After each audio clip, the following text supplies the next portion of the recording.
Hello everyone, welcome back to my YouTube channel Sai Khushi creations.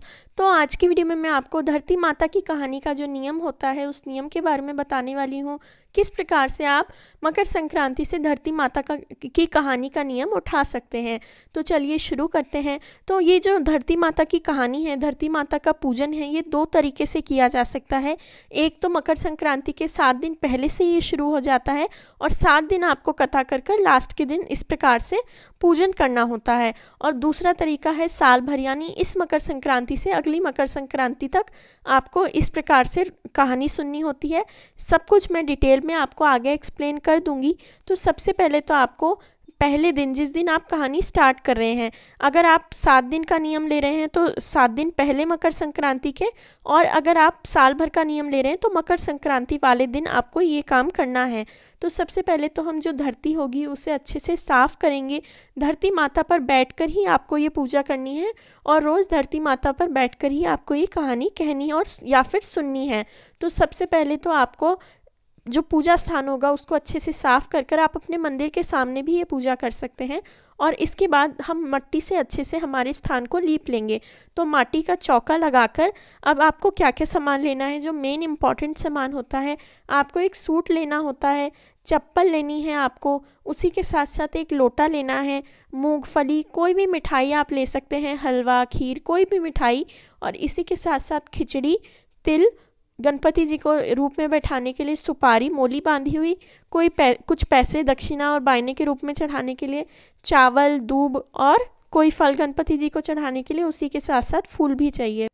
इसके बाद हमने जहाँ चौक मांडा था वहाँ पर हम सतिया बनाएंगे, स्वस्तिक बनाएंगे रोली से, और उस पर थोड़े चावल रखकर हम हमारे गणपति जी को विराजित करेंगे। अब अगर मिट्टी से वैसे तो हमारा फर्श खराब नहीं होगा, आपका मार्बल का फ्लोर हो, टाइल का फ्लोर हो, आप तब भी इसी प्रकार सेम प्रकार से पूजा कर सकते हैं। ऐसा कुछ ज़रूरी नहीं है कि कच्ची ज़मीन पर ही आपको पूजा करनी है।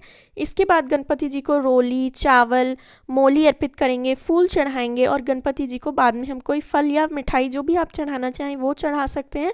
कुछ ना हो तो चीनी के दाने चढ़ा सकते हैं। इसके बाद गणपति जी को दूब भी चढ़ाएंगे। और जो चारों सामान मैंने बोला है वो चारों सामान आपको लेने हैं। अगर चारों सामान भी नहीं ले पा रहे हैं, आप मिठाई की जगह पर फल भी ले सकते हैं।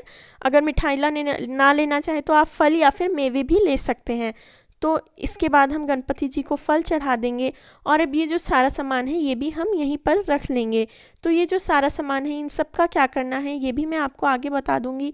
तो ये सारा सामान ये आपको बस जिस दिन आप कहानी का नियम लेना स्टार्ट कर रहे होंगे उस दिन आपको इस प्रकार से करना है, और जिस दिन हमारा नियम खत्म हो रहा होगा यानी अगली मकर संक्रांति पर या फिर 7 दिनों बाद, तब हमें इस प्रकार से करना है। तो आप इसके बाद अपने आप को भी तिलक करें, और अब आपको एक जल का लोटा भर के रखना है और हाथ में दूब लेनी है।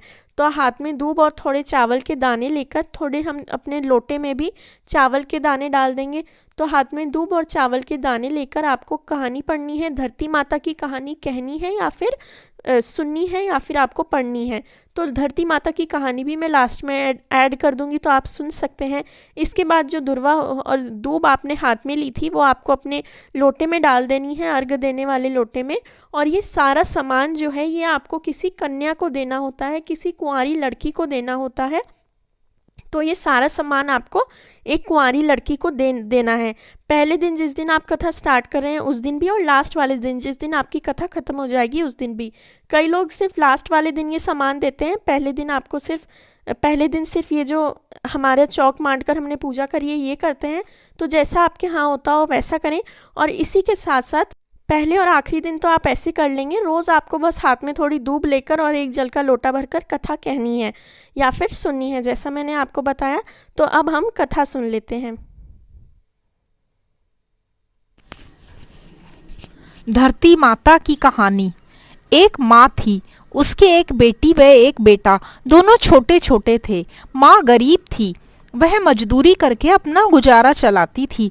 धीरे धीरे उसके बच्चे बड़े होने लगे, बेटी शादी के योग्य होने लगी। माँ बूढ़ी हो गई। माँ ने बेटी से कहा, बेटा तेरी बहन बड़ी हो गई है, अब तुम्हारे जैसा ही कोई सुयोग्य वर देखकर उसकी शादी करना। ऐसा कहकर माँ तो कुछ दिनों में स्वर्गवास हो गई। भाई गांव गांव घूमा, लेकिन बहन के लिए उसे कोई सुयोग्य वर नहीं मिला। वह घूम घूम कर थक गया। बैठे बैठे उसने सोचा कि क्यों ना मैं ही इससे शादी कर लूं। ऐसा सोचकर वो चुंडी और सामान लाया। बहन ने कहा, ये सब सामान क्यों लाए हो भाई? भाई बोला, तेरी शादी है। मोहल्ले वालों ने बहन से कहा कि तेरा भाई तो तुझसे ही शादी कर रहा है। बहन ने भाई से पूछा, मेरी शादी किससे कर रहे हो? भाई कुछ नहीं बोला तो बहन समझ गई। उसने एक लोटा लिया, चुनड़ी ली और चप्पल पहनकर जंगल में रवाना हो गई। गायों के ग्वालों ने पूछा, वन में क्यों जा रही हो? वह कुछ नहीं बोली। वन में जाकर धरती माँ को पुकारने लगी। बोली, हे माँ, तू ही मेरी लाज रखना, नहीं तो आज अन्याय हो जाएगा। मैं क्या करूं? मुझे अपनी गोद में ले ले माँ, नहीं तो यहाँ पर मर जाऊंगी। धरती माँ फटी तो बहन ने एक तरफ लोटा रख दिया, एक तरफ चुनरी रख दी और एक तरफ चप्पल रख दिए और वह धरती में जाने लगी। इतने में दौड़ता हुआ भाई वन में आया और ग्वाला से पूछा कि उसकी बहन किस तरफ गई है। ग्वालों ने कहा, तेरी बहन उधर गई है। वह बहन बहन पुकारता हुआ दौड़ा तो बहन धरती माँ के अंदर समा रही थी। थोड़े बाल बाहर दिख रहे थे। उसने बहन के बाल मुट्ठी में पकड़े और रोने लगा। बहन तुसत के लिए धरती माँ की गोद में समा गई। मेरी बुद्धि भ्रष्ट हो गई थी। माँ का वचन निभाने के लिए मेरे जैसा कोई वर नहीं मिला, इसलिए ऐसा विचार आया। पर धरती माता ने सत्य के लिए बेटी को अपने में समा लिया। जो बाल बाहर रह गए थे वो दोब हो गए। इसलिए औरतें जब कहानी सुनती हैं तो एक लोटा रखती हैं, चप्पल रखती हैं, चुनड़ी रखती हैं और कुछ भी सामान आप साथ में, हरे मूंग ले सकते हैं, खिचड़ी ले सकते हैं, तिल ले सकते हैं, मिठाई ले सकते हैं, मूंगफली ले सकते हैं, लड्डू ले सकते हैं और ये सब सामान आपको कुंवारी कन्या को देना है, जिससे धरती माता आपको सुखी रखेगी। बोलो जय धरती माता। बोलो हे विनायक जी महाराज थारी जय हो। अब इसके बाद हम विनायक जी की कहानी कहेंगे। 7 भाइयों के एक बहन थी। वो सब बात सुनती पर विनायक जी का नाम आते ही घाघरी झटकाकर चल जाती। विनायक जी को बड़ा गुस्सा आया। विनायक जी बहन को भयभीत करने लगे। वो दिन रात सूखने लगी। भाइयों ने उसका दुख पता करने की कोशिश की पर असफल रहे। 7वां भाई बड़ा ही चतुर था। आधी रात को वेश बदलकर वो गणेश जी को पकड़ लिया और पूछा, तुम कौन हो? मेरी बहन के साथ छल क्यों करते हो? तब विनायक जी बोले, मैं ही विनायक हूँ। तेरी बहन सारी बात सुनती है पर मेरे नाम से दूर रहती है, इसलिए मैं उसे डराता हूँ। भाई ने पूछा, उसका उपाय बताओ। तो विनायक जी बोले, कोई भी कहानी कहो तो विनायक जी की कहानी कहे बगैर उठना नहीं चाहिए।